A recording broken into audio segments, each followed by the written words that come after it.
এই সরকারও চালাচ্ছে জামাত ইসলাম, আর এই বিরোধী দলও চালাচ্ছে জামাত ইসলাম। সংসদের বাস্তবতায় আমি বলছি, হ্যাঁ সরকারও জামাত চালাইতে হচ্ছে, কারণ এই সরকারের সঠিক কার্যক্রম তারা চালাতে পারছে না। প্রতিটা মুহূর্ত যে গাইডলাইন দিচ্ছে, ওই যতটুকু আমরা দেই তার উপর ভিত্তি করে সরকার একটু সতর্ক হয়ে যতটুকু করে অতটুকু জনগণ ভোগ করতে পারে। জনগণ মনে করে ভাইয়ের একটা কথা আমার ভালো লাগছে যে এখানে তিনি বলার চেষ্টা করেছেন যে সরকার যত সিদ্ধান্ত নিবে এর একটাও জনগণের স্বার্থের বিরুদ্ধে যাবে না। এটা ভাই আমার সম্মানিত বড় ভাইয়ের বক্তব্য। আর আমি যদি আপনাকে সরকার গঠনের পর থেকে প্রত্যেকটা বিষয়ে ইন্ডিকেট করে ধরিয়ে দেই, এর যা কিছু বিএনপি সরকার ক্ষমতায় আসার পরে নিয়েছে সব জনগণের বিরুদ্ধে সিদ্ধান্ত নিয়েছে ফ্রম দ্য ডে ওয়ান। এইবারই তো বিএনপি তো আর 17 বছর ছিল না, এইবারের কথাই বলছি। আপনি আবার ওই আগের যুগে চলে যাচ্ছেন কেন? এখানে আপনারও কিছু বিষয় আছে, আপনি একটু বিএনপি প্রেমী বেশি, যেটা মনে হচ্ছে। হতে পারে, এটা হতে পারে যেখানে না বারবার, কারণ বিএনপি প্রেমী কথাটা বলছি কেন আপনাকে একটু, আমি তো আবার একটু না মুক্তিটা মানুষ না, তাতে যদি আপনার প্রমোশন আপনি বললেন ওইগুলো একটু পয়েন্ট আমি বলছি বলার আগে আপনি বিএনপি বিরোধী এই কথাটা একটু ভাঙাই দিই। আপনি বিএনপি প্রেমী এর একটা কারণ হলো একটু আগে আপনি বিএনপি প্রেমী, একটু আগে আপনি বললেন যে জামাত কি এর চাইতে দেশ ভালো চালাইতে পারবে। ওনার সাথে কথোপকথনের ফাঁকে আবার আপনি বললেন যে হ্যাঁ বিএনপি হয়তো জামাত হয়তো ভালো পারবে না। এই কথাটাই প্রমাণ হয় যে আপনার মধ্যে ওই প্রেম উতলে পড়ছে।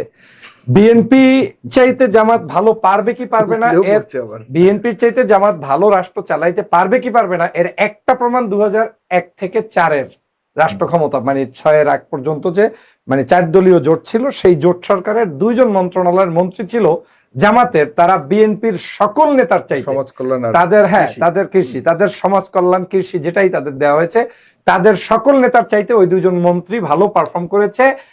1-11 থেকে শুরু করে বিএনপি থেকে শুরু করে এখন পর্যন্ত কোন ব্যক্তি তাদের নামে দুর্নীতির একটাও পারে নাই। সবাইকে বিচার করা সম্ভব। আমি তো ওই জন্য বলছি যে কেন পারবে, এটার প্রমাণ মাত্র 2 জন ছিল, 2 জনে এটা পেরেছে। তো যদি এটা 60 জন থাকতো তাহলে তো এটা আরো 100 গুণ পাওয়ার বেড়ে যেত রাষ্ট্র চালানোর ক্ষেত্রে। আমি 2 জনের উদাহরণ তো এই জন্য দিলাম, কয়েকদিন আগে মির্জা ফখরুল ইসলাম আলমগীর সাহেব সংসদে দাঁড়িয়ে বক্তব্য দিয়ে মতিউর রহমান নিজামী সাহেবের প্রশংসা করতে তিনি বাধ্য হয়েছেন। তিনি বলেছিলেন উনি আমার সিনিয়র দায়িত্বে ছিলেন। আপনি তো এটা জানা উচিত, মির্জা ফখরুল ইসলাম আলমগীর সাহেব ওনার ডেপুটি ছিলেন।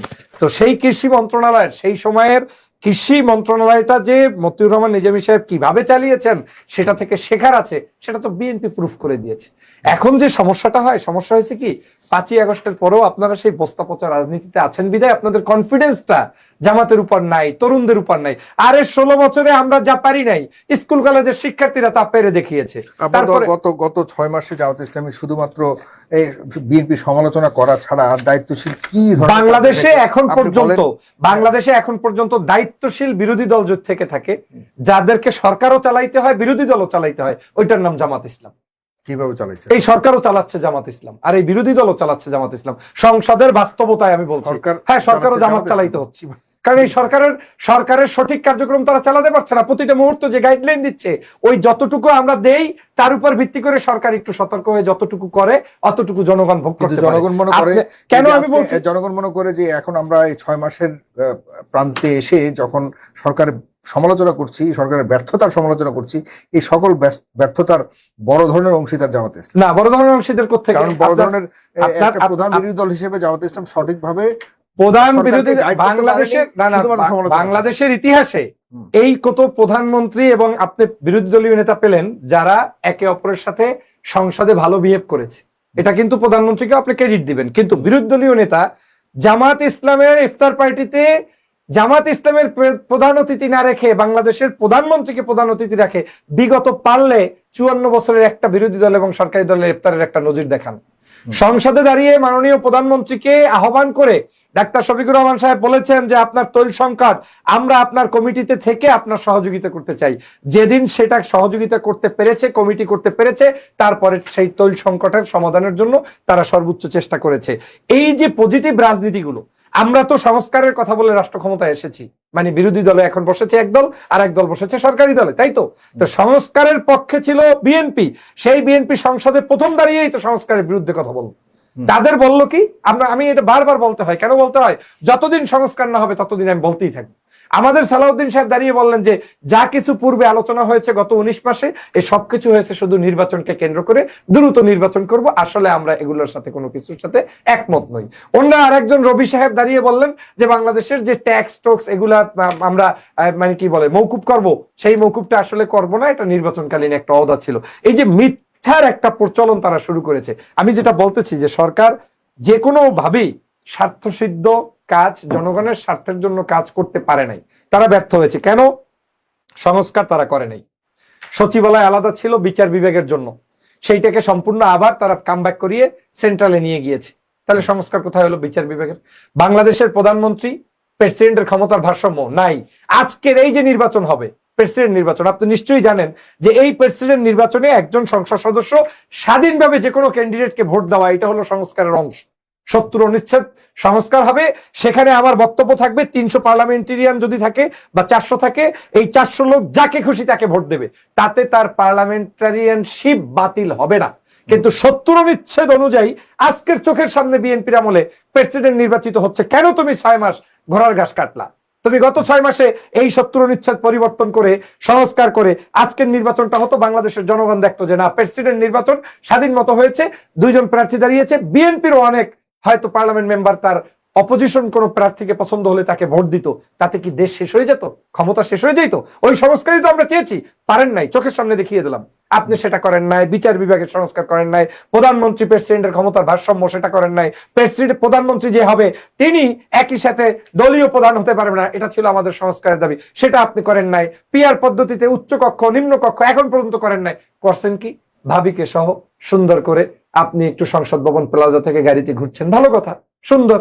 আমরা বিদ্যুতের কোনো একটা দেখা গেছে যে কি বলে ডক্টরস ফোরামে একটা অনুষ্ঠান হচ্ছে, পিএম কে জিজ্ঞেস করছে আপনার মাথায় কি আছে এ ব্যাপারে, উনি বলছে আমার মাথায় তো শুধু ভাবি আছে। মানে জমায়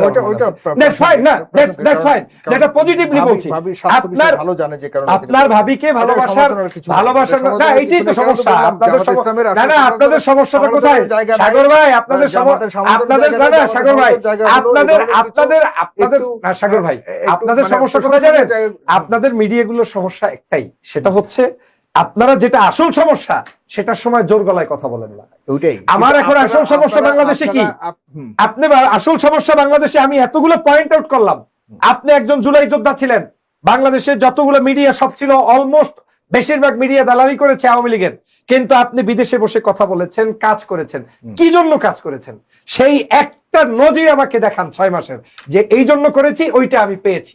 পারলে দেখান, আমি নাকে খত দিয়ে টকশো ছেড়ে চলে যাব। পারবেন না। আপনি পূর্বের বস্তা পচা রাজনীতিটাই বাংলাদেশে এখনো চলমান, সেই মইতে।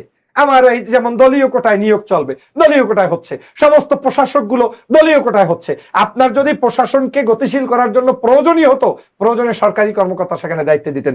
যাদেরকে উপজেলায় প্রার্থী করবেন, আবার যাদেরকে আপনার ওই যে কি বলে মানে জেলা পরিষদে প্রার্থী করবেন, তাদেরকেই আপনার জেলা প্রশাসক বানাই দিতেছেন, তাদেরকেই আপনার প্রত্যেকটা পদ পদবি দিয়ে দিয়ে দিয়ে দিয়ে ওইখানের খাবারের জন্য একটা জায়গা তৈরি করে দিচ্ছে। শোনেন, বিএনপি আসার পরে হয়েছে কি, খাবারের ক্ষেত্র খুঁজতেছে।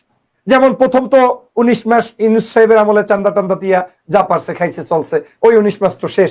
এখন কি করবে? খাবারের জায়গা তৈরি করার জন্য এনটিআরসির নিয়োগ পদ্ধতিও কমিটির কাছে হস্তান্তর করবা।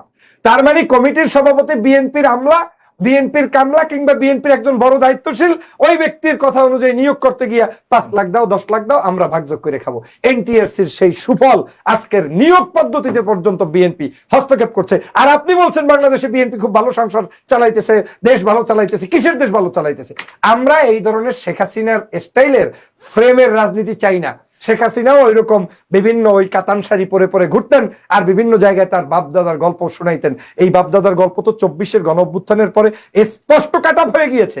বাংলাদেশের 24-এর গণ অভ্যুত্থানের পরে মানুষের চাহিদা হচ্ছে আমরা সকল মানুষের অধিকার চাই। আজকের বিএনপিকে মনে রাখা উচিত, গত 16-17 বছর যে মামলা হামলা সহ্য করেছে, তারা যে নির্যাতন সহ্য করেছে, সেই নির্যাতন পরবর্তী বাংলাদেশ কি এইটা হওয়া উচিত, যেখানে আজকের আপনার স্বাধীনভাবে সুন্দরভাবে এই সংস্কারগুলো করবে না। তা আপনি বলছেন সংস্কার করবে, সংস্কার কোথায়?